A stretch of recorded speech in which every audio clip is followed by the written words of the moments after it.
PTI भी हुकूमत साजी के लिए मैदान में कूद गई। बानी पीटीआई ने उमर अयूब को वजारत उज़्मा के लिए नामजद कर दिया। पंजाब की वजारत आला के लिए असलम इकबाल को इंतखाबी दंगल में उतार दिया। बलूचिस्तान से सालार खान वजीर आला के उम्मीदवार नामजद। आकिबुल्लाह खैबर पख्तूनख्वा असम्बली के स्पीकर के उम्मीदवार होंगे।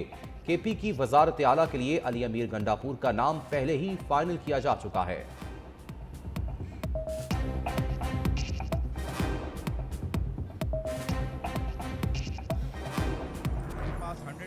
सीट्स है, वो गिनती भी बताई थी, नंबर भी बताए थे और फॉर्म 45 भी कल बताएंगे। हम वो फॉर्म दिखाएंगे जो हमारे पास भी है, वो जमात इस्लामी के पास भी है, वो टीएलपी के पास भी है, वो इन लोगों के पास भी है। उसके मुताबिक हम जीते हुए हम कह रहे हैं कि रिजल्ट उस तरीके से बनाओ जिस तरीके से फॉर्म 47 बना है। अभी भी नहीं कर रहे। अब अदम इस्तेकाम ख़त्म करने के लिए हम तो आगे बढ़ रहे हैं। हमारा मैंडेट चोरी होते हुए भी हम फिर भी कह रहे हैं कि हम पार्लियामान का हिस्सा बनेंगे, हम जाएंगे और पार्लियामेंट में जाएंगे और अपने कैंडिडेट का अनाउंस करेंगे। नून लीग और पीपल्स पार्टी से कोई पावर शेयरिंग नहीं होगी। पीटीआई ने अपना मैंडेट वापस लेने के लिए कानूनी जंग की तैयारी कर ली। बैरिस्टर गौहर कहते हैं, रिकॉर्ड के मुताबिक पीटीआई 180 नशिस्तें जीत चुकी। किसी को हक नहीं जाली मैंडेट से हुकूमत बनाए। मैंडेट वापस मिलने तक मजबूत ऑपोजिशन करेंगे। इंतखाबी नताइज में तब्दीली के खिलाफ हफ्ते को मुल्क भर में पुरअमन एहतजाज की कॉल भी दे दी।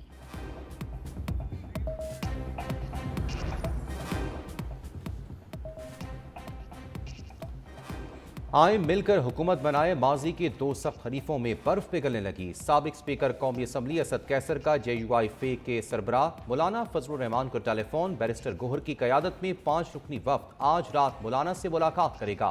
बैरिस्टर सैफ अकवनजादा हुसैन बैठक में शरीक होंगे।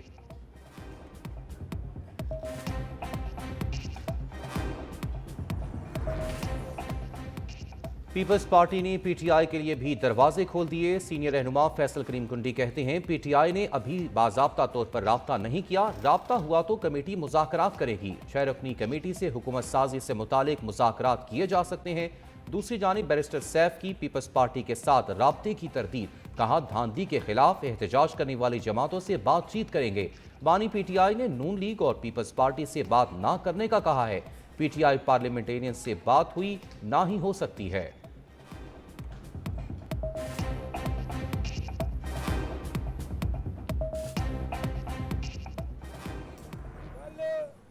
ये मेरी टोटल में इंटरनेशनल मीडिया और पाकिस्तान की मीडिया को के सामने हम तमाम फार्म 45 बमाए उस उम्मीदवार के जिस उम्मीदवार के हक पे डाला गया है, ये हम प्रेजेंटेशन देंगे।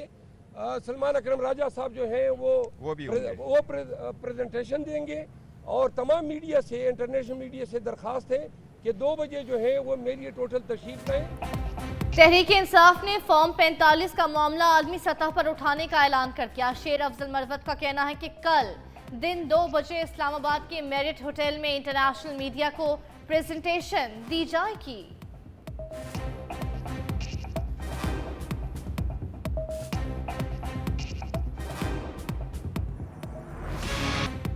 हुकूमत साजी में किसको क्या ओहदा मिलेगा? पीपल्स पार्टी और मुस्लिम लीग नून में दूसरी बैठक। हुकूमत साजी के हवाले से पावर शेयरिंग फार्मूले पर बातचीत जारी। कमेटी की मुशावरत से मुरतब तजावीज़ कायदीन को पेश की जाएगी।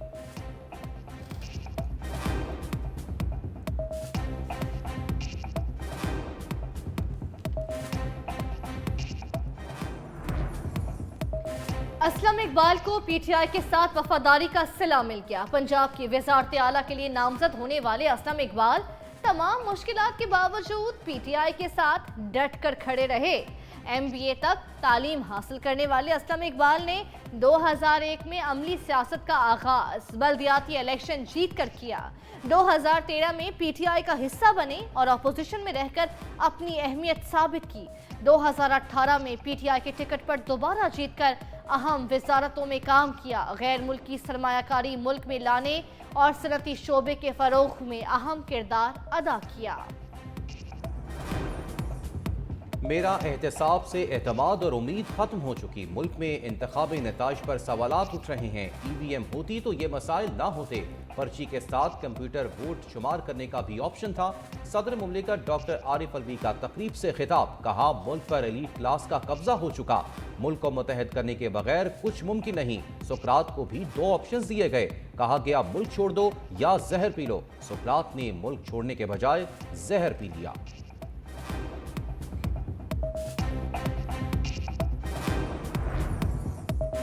एमक्यूएम ने भी बातचीत के लिए सबको दावत दे दी। खालिद मकबूल सिद्दीकी कहते हैं ये वक्त आग लगाने का नहीं, आग बुझाने का है। सबको बैठकर कौमी मफामती पैकेज तैयार करना चाहिए।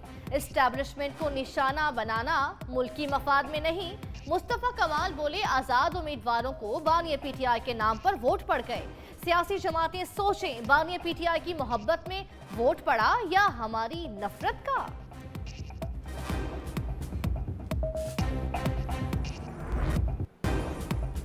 पीपल्स पार्टी का आम इंतखाबात में बदतरीन धांधली का एतराफ। शाह ज़मरी की कराची में प्रेस कॉन्फ्रेंस, कहा कराची के इलेक्शन में बदतरीन धांधली हुई, सांगड़ में बोगस पोलिंग हुई, थरपारकर में पीपल्स पार्टी के वोटर्स को रोका गया, पोलिंग स्टेशनों पर धावा बोला गया, जिनको मनपसंद नताइज नहीं मिले वो धमकियां दे रहे हैं। हर काम आइन और कानून के दायरे में रहकर करेंगे, ऐसा कोई काम नहीं करेंगे जिससे मुल्क का नुकसान हो। जीडीए को सियासी यतीमों का टोला करार दे दिया।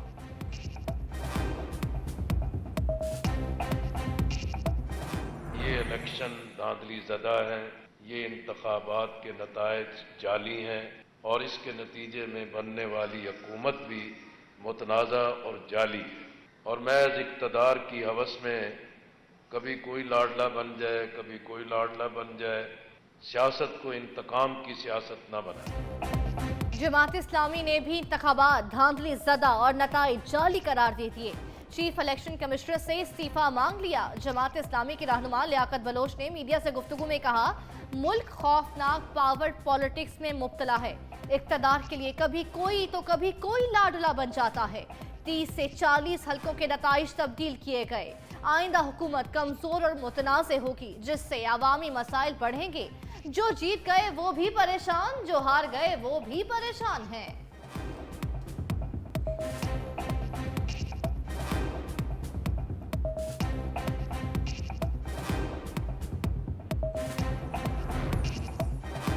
मौलाना फजलुर रहमान को राम करने के जतन, पीपल्स पार्टी बड़ी कुर्बानी देने को तैयार। जराए दे सकती है। मुस्लिम लीग नून और काफ लीग की भी मौलाना फजलुर रहमान को मनाने की कोशिशें जारी। JUIF को बलोचिस्तान से कौमी असम्बली की एक और सीट मिल गई। दोबारा गिनती के बाद NA 261 से मौलाना अब्दुल गफूर हैदरी कामयाब करार। नशिस्तों की तादाद 6 हो गई।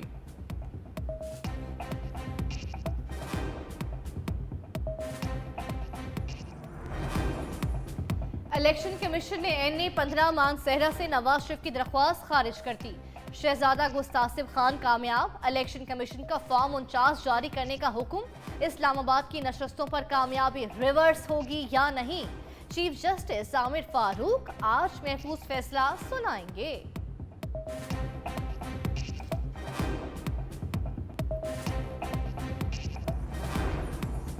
आन चौधरी की जीत फिर लटक गई। इलेक्शन कमीशन ने NA 128 लाहौर से कामयाबी का नोटिफिकेशन वापस ले लिया। DG लॉ इलेक्शन कमीशन ने इस्लामाबाद हाई कोर्ट को आगाह कर दिया।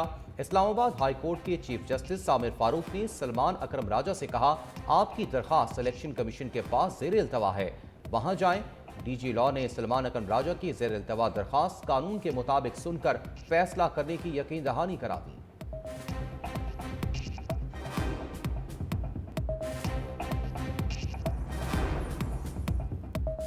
PTI सिंध के सदर हलीम आदिल शेख 171 दिन बाद रिहा। तर्जुमान के मुताबिक हलीम आदिल शेख को तमाम केसेस में जमानतें होने के बाद रिहाई मिली।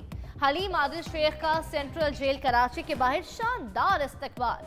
PTI कारकुनों की बड़ी तादाद की हलीम आदिल शेख के हक में नारेबाजी। लाहौर से PTI के कामयाब उम्मीदवार अहमद रशीद भट्टी गिरफ्तार। PP 165 से इलेक्शन जीतने वाले अहमद रशीद भट्टी को टाउनशिप पुलिस ने घर से हिरासत में ले लिया। गिरफ्तारी के क्लोज सर्किट फुटेज सामने आ गई। अहमद रशीद जिन्ना हाउस पर धावा बोलने में पुलिस को मतलूब हैं।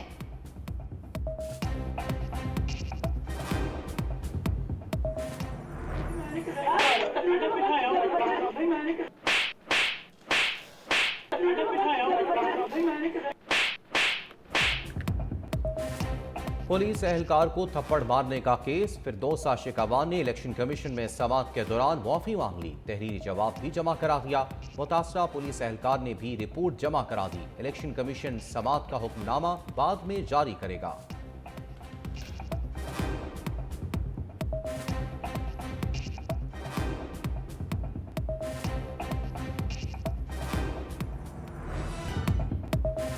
गैलप सर्वे ने जो कहा सच हो गया। इलेक्शन 2024 की रिपोर्ट दुरुस्त साबित। गैलप सर्वे ने रिपोर्ट दी कि पंजाब में आजाद उम्मीदवार 34%, मुस्लिम लीग नून 32% और पाकिस्तान पीपल्स पार्टी 6% सीटें जीतेगी। इलेक्शन नताइज के बाद सर्वे दुरुस्त साबित हुआ। आजाद उम्मीदवारों की सीटें 1% बढ़कर 35%, मुस्लिम लीग नून की भी 1% बढ़कर 33%, जबकि पीपल्स पार्टी की सीटें 6% ही रहीं।